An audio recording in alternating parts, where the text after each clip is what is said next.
दोस्तों नमस्ते, मैं सुशील कुलकर्णी। आप देख रहे हैं एनालाइजर न्यूज हिंदी।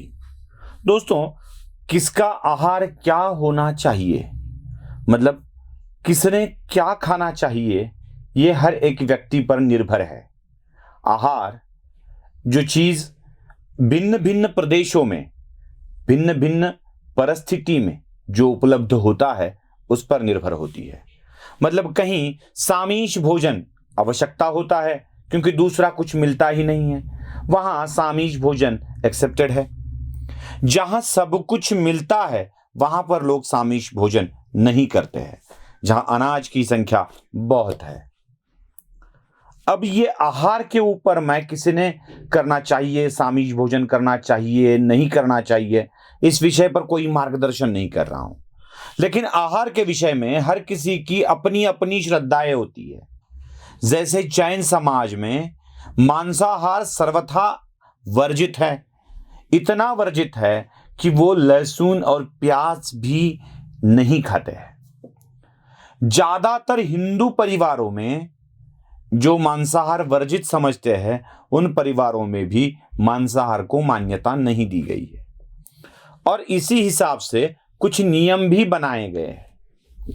खासकर हिंदू संस्कृति में और जैन संस्कृति में ऐसे नियम मौजूद है।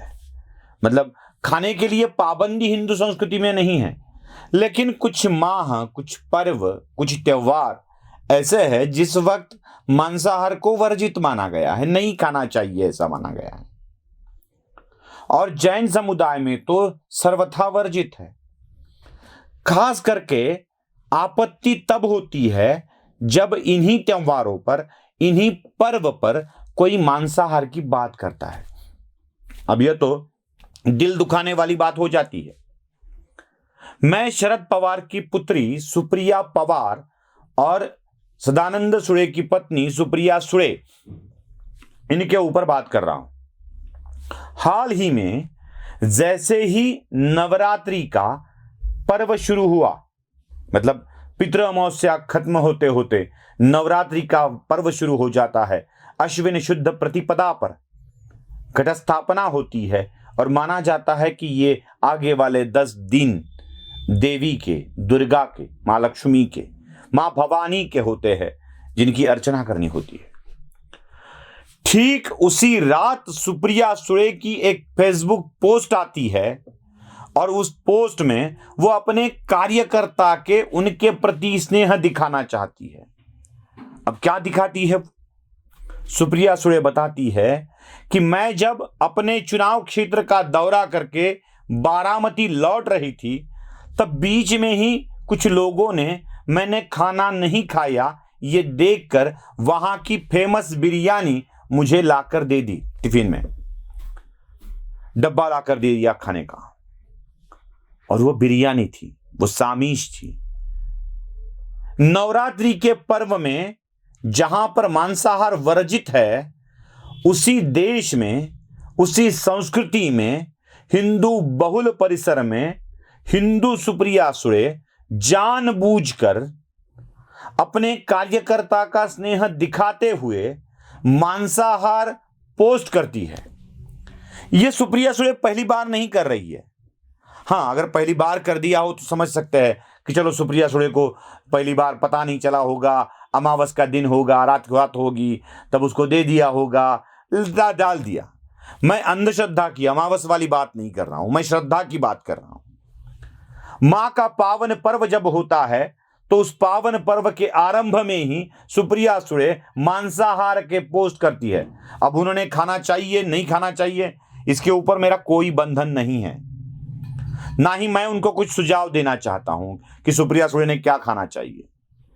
लेकिन इन्हीं पर्वों पर क्यों सुप्रिया सुळे भाषण देते वक्त कहती है कि एवला गांव में नासिक जिले के मटन बहुत अच्छा मिलता है और गणेश चतुर्थी के दिन ही वो खाने को उन्हें बहुत अच्छा लगता है? क्यों ऐसे भाषण करती है सुप्रिया सुळे? गणेश चतुर्थी के दिन मांसाहार को वर्जित समझने वाला हिंदू इससे आहत नहीं होता है सुप्रिया ताई? अब ताई कहूं कि न कहूं, यह भी सवाल मेरे मन में है, क्योंकि मेरी ताई तो इतनी गंदी नहीं हो सकती। गणेश चतुर्थी के वक्त मांसाहार करने वाली मेरे बहन नहीं हो सकती, इसलिए सुप्रिया ताई सुड़े कहूं या ना कहूं, यह सवाल मन में आता है। सुप्रिया जी, क्या गणेश चतुर्थी के दिन मटन खाकर आप धन्य हो गई और इस धन्यता का बखान आप स्टेज पर कर रही हो? क्यों इस हिंदू संस्कृति पर आघात कर रही हो आप?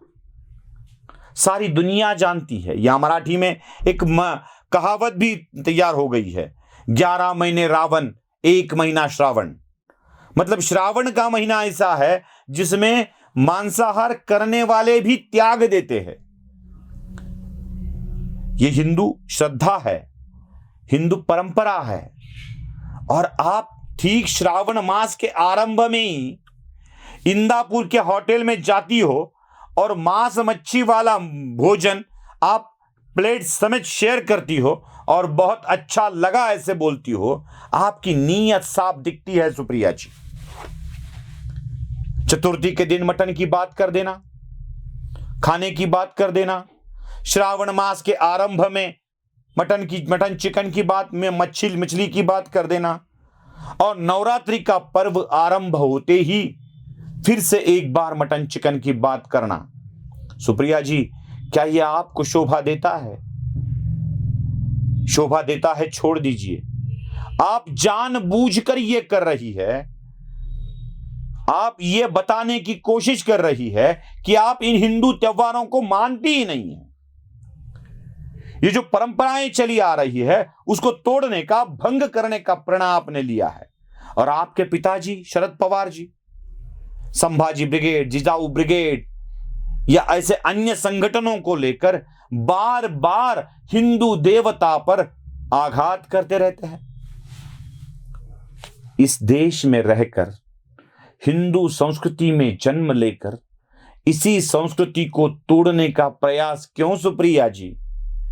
क्या बिगाड़ा है आपका हिंदू धर्म ने?